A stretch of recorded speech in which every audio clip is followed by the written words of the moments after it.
It's time now for Countywide, a special presentation of Yavapai Broadcasting News. Join Paul David and Jen Cohen as they talk with our community's leaders, newsmakers, and people in the know. You'll hear about the hot topics that affect all our lives in Yavapai County. And now, here's today's Countywide. Hello and welcome to Countywide. I'm your host, Jen Cohen. Thank you so much for joining us today. Today we are talking with United Blood Services spokesperson Sue Thu. You've heard of United Blood Services. We have been running stories on the news for weeks about blood shortages and the need for blood drives and get out and get this. So it's so timely, Sue. Thank you so much for being here. Well, thank you for inviting me. That's awesome. Check out bloodhero.com. It's a really great website, super user-friendly. Bloodhero.com, we'll be mentioning that a lot. So tell us, we've been running stories, Sue, about how blood donations are down this fall. What's going on? Well, you know, we get hit by a lot of different circumstances this time of year. You know, first and foremost, coming off of the holiday season, Christmas, New Year's, Thanksgiving, those are the lowest times of the year for blood donation. But we're followed by the highest time of the year for usage, which is January. If you think about it, people postpone non-emergency surgeries till right after the holidays. So in January, surgery schedules are in full swing, but that also happens to be cold and flu season. So there's a lot of eligible donors people who are typically eligible to give blood that can't give blood because they have colds or flu, but patients are using blood at the highest rate. Wow. So a cold affects your blood? Absolutely, because whenever you get sick, your body needs to, your blood has all the antibodies in it that helps you recover from whatever it is that's invaded your system. So it's really important when someone is sick with a cold or flu that they don't donate blood. In fact, they're not allowed to donate blood because they need their blood to do its job in their bodies and help them get better. Yeah, the blood is responsible for quite a lot of things. So. It does. Oh, gosh. Now, the United Blood Services, you guys are all across the country, aren't you? We are. In fact, a lot of people don't know that United Blood Services is a part of Blood Systems, which is our national office. We were founded right in Arizona. Our national headquarters is in Scottsdale, and there are United Blood Services centers and affiliates in 28 different states across the country. The Arizona Center was the flagship center, and of course we're the largest division of United Blood Services, and we serve the needs of nearly 62 hospitals throughout Arizona, and our division also includes Las Vegas and Southern Nevada. Wow, that is impressive. It is. It's a large operation, and it takes a lot of blood donors to keep up with that need. Every single day, to meet the needs of Arizona patients, we have to find more than 500 people to give blood. So that's a big job. Wow, 500 people every day need to give every single day. Wow, and how do you accomplish that? Well, it's a lot of people working together to save lives. United Blood Services operates 6 fixed-site donor centers in Maricopa County. So throughout the Phoenix area, we've got donor centers that are open every day. And then we host more than a dozen blood drives across the state.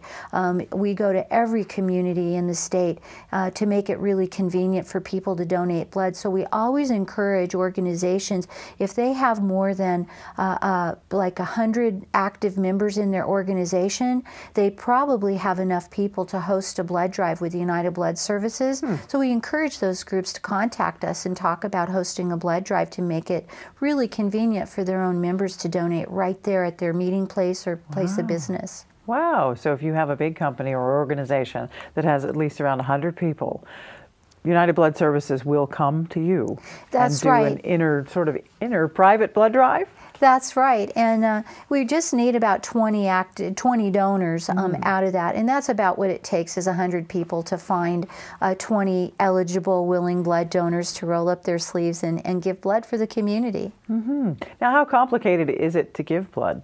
It is so easy to donate blood. In fact, it's really no more difficult than getting your annual flu shot. And of course, this time of year, we all know how important that flu shot is. And there's so many benefits in donating blood. Every donor starts out with a free mini physical, so you get to find out your pulse, your blood pressure, temperature, blood iron level readings. You even get the results of a total cholesterol test after you give blood. We go through about a 15-minute donor interview, asking health history questions relating to, medications, previous illnesses, international travel, among other things. After that, they move on to the donation bed. It takes only about 5 to 10 minutes to give the blood. We take it from the crook of your arm right here. It's just a tiny little pinch. Most donors feel absolutely nothing beyond that, tiny little pinch. Like I said, that feels just about like your flu shot. You relax in a comfortable chair for 5 or 10 minutes. We only take a pint, which is a very small percentage of your body's blood volume. After that, you relax for 15 minutes, have refreshments to make sure that you're well hydrated and have some energy before you pretty much go about your normal activities when you leave. So it sounds like all in all about 25 minutes of time. Well, it's probably, in reality, it's probably about 45 minutes to an hour to go through the whole process, start to finish. But it's really simple. And, when you think about giving 1 hour of your time to help save the lives for as many as 3 people, since your blood is separated into components to help multiple patients, that's such a small sacrifice to make. And it makes you feel so good to know that you've made such a big difference in somebody's life. Oh my gosh, yes. So one donation can help up to 3 people. That's right. Blood is separated into components. You basically have red cells, platelets, and plasma in your blood. And each of those components within your blood serve a different medical purpose when it comes to transfusions. Red cells will replace blood volume, people who have had severe bleeding from an accident, a trauma, a surgery. It's also used for people who are severely anemic. That happens a lot when people are fighting different diseases and illnesses. They get in weakened conditions oftentimes and battle anemia. Plasma is what's used to control internal bleeding. So if somebody has an injury and they're bleeding severely, it's the clotting factors in the plasma that keeps someone from bleeding to death. And then finally, the platelets in your blood are what cancer and leukemia patients rely on. When you go through chemotherapy treatments, the platelets are destroyed in your blood, so many times those patients have to have platelet transfusions following their chemotherapy and red cell transfusions before the chemotherapy to make them strong enough to undergo the treatments. Now, of course, that's not every single patient, but those are the most common uses of those particular blood components. Wow, that's fascinating. It really is. A lot of people just stop and think about people who are bleeding and need their blood replaced, but there are really probably about 20 different variations of blood components and different reasons why people might need blood. There are probably in the hundreds of the types of reasons a person might rely on a transfusion. Wow. And it does make it a much more broader scale when you think about, I just gave blood to someone who perhaps had an accident and needed some blood. And now we're thinking, okay, cancer patients, we're thinking all kinds of things happen just from one donation. If you go to bloodhero.com, you're going to see everything you need to know about signing up for a blood drive. You can make yourself your own account and earn points, which is so much fun. Put in your zip code, put in your city, and you're going to come up with, I put in my zip code, 80 things this morning, a possible blood drive, so there's no reason to miss one. So go to bloodhero.com. We're talking with United Blood Services spokesperson Sue Thu. We're going to take a short break, but Countywide will be right back, so don't go away.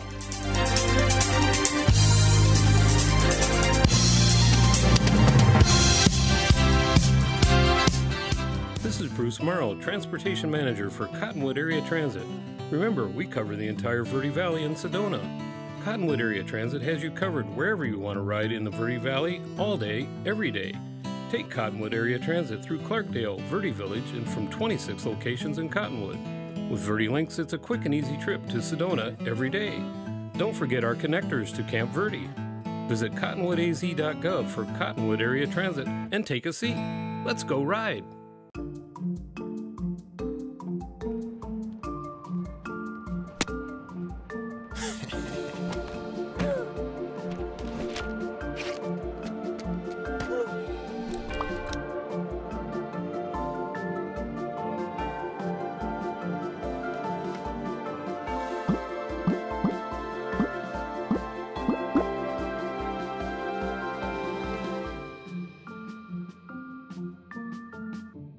What to expect when you're expecting. Like here.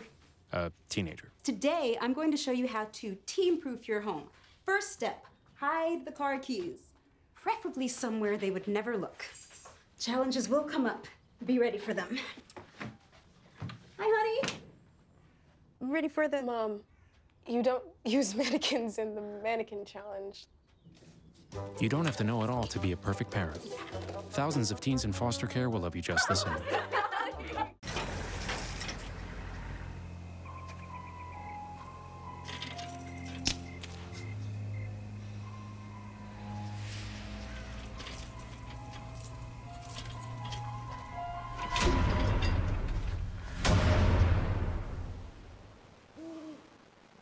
If you don't fix them, sparks from dragging tow chains could cause a wildfire, and that could be scary. Smokey. Only you can prevent wildfires.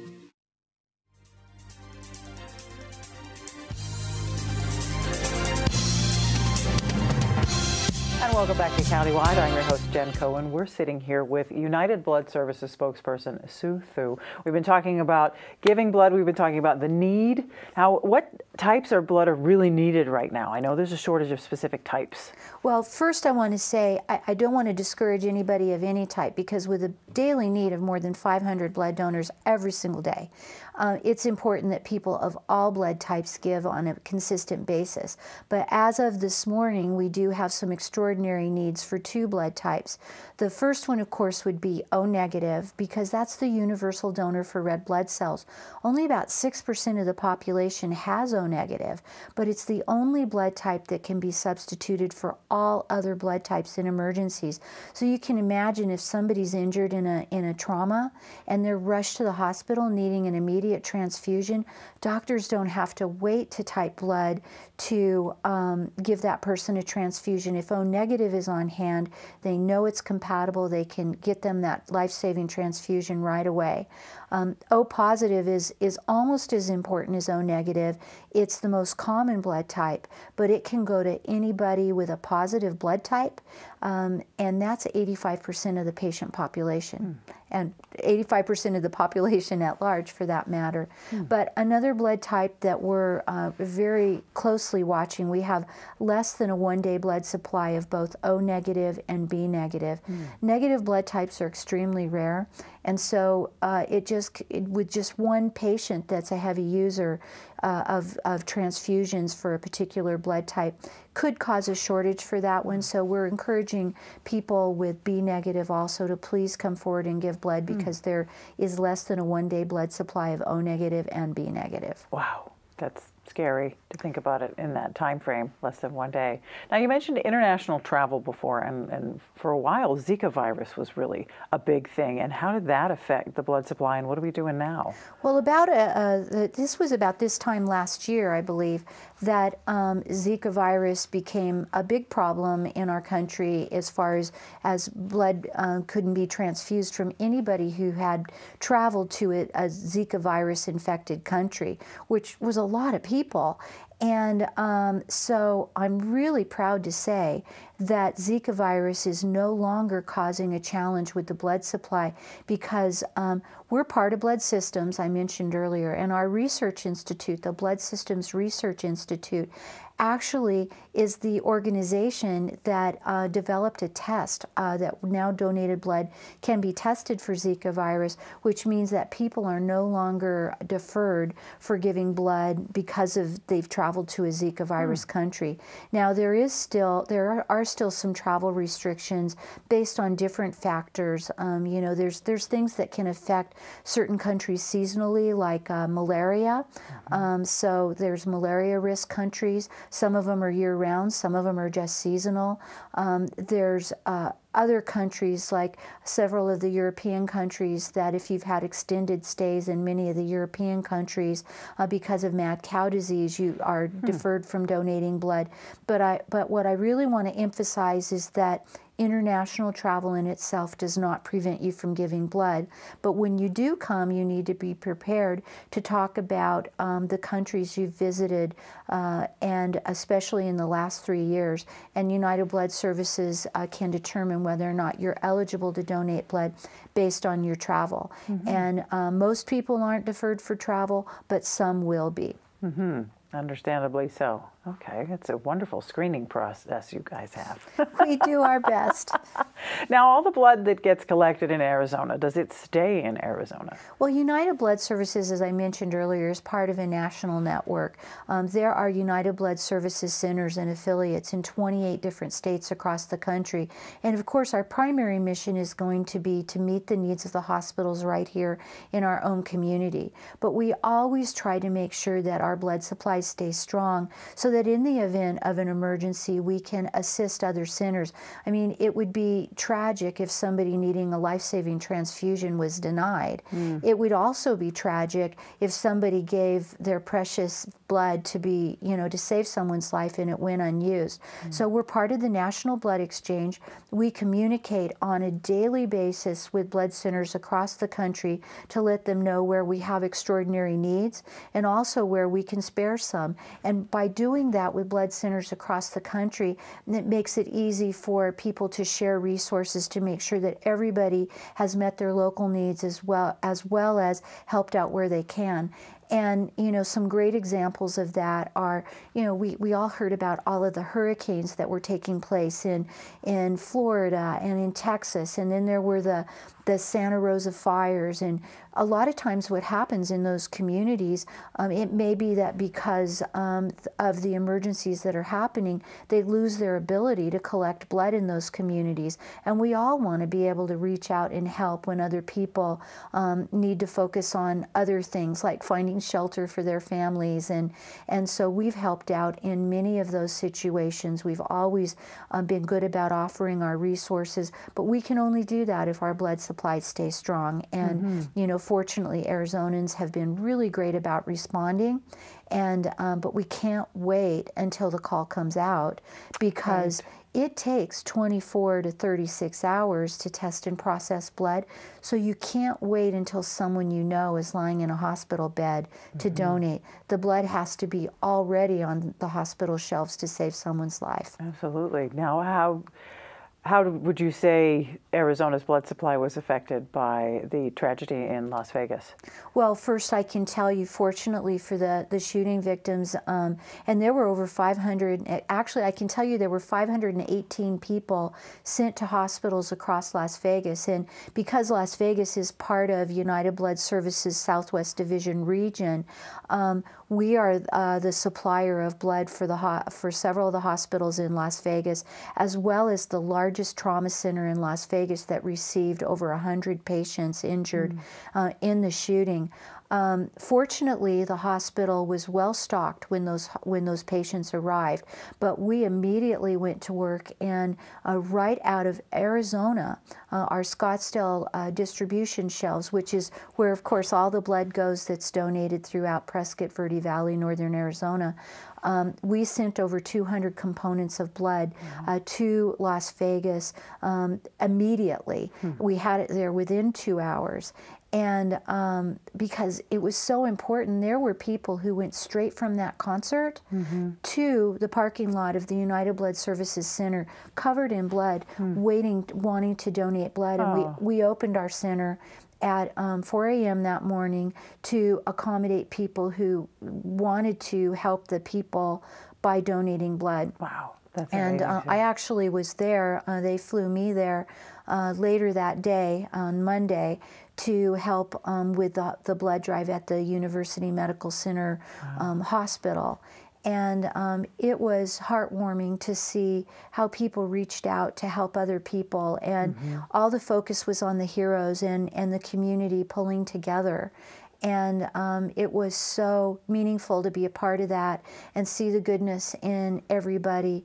But those patients would not have had a chance if people did not donate blood, you know, on a regular basis to keep the blood supply strong. Absolutely. And donors from Arizona and Southern Nevada are the ones that saved the lives in the very early hours of the shooting, because that blood was on the shelves, and it was the people who rolled up their sleeves in the following days and weeks that helped those people through those recoveries as they had additional surgeries and replenished the blood supply used by the people early on. I bet. We've got to take another short break. We're talking with United Blood Services spokesperson Sue Thu. We'll be right back with more Countywide.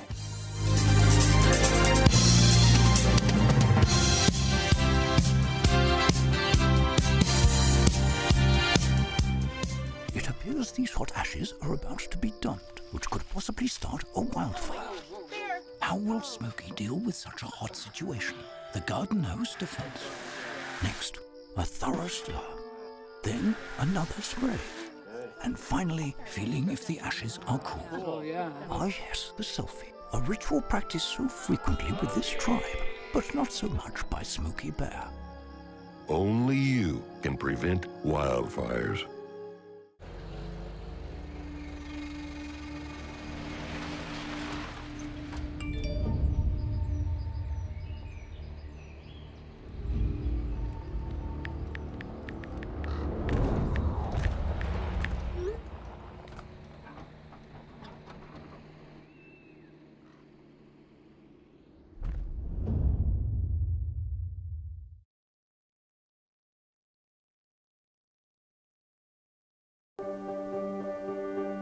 Being prepared is a part of who you are, but it's especially important in the case of a disaster.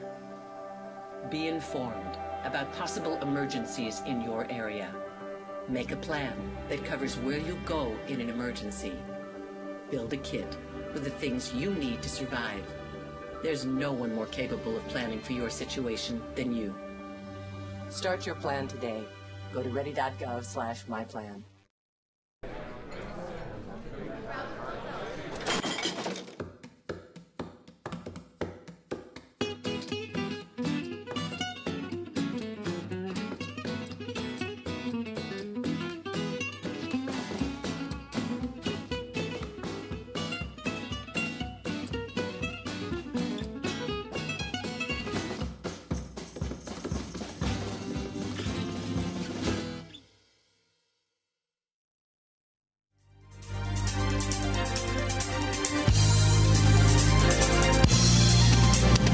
Welcome back to Countywide. There's a few more minutes left. We're here with United Blood Services spokesperson Sue Thu.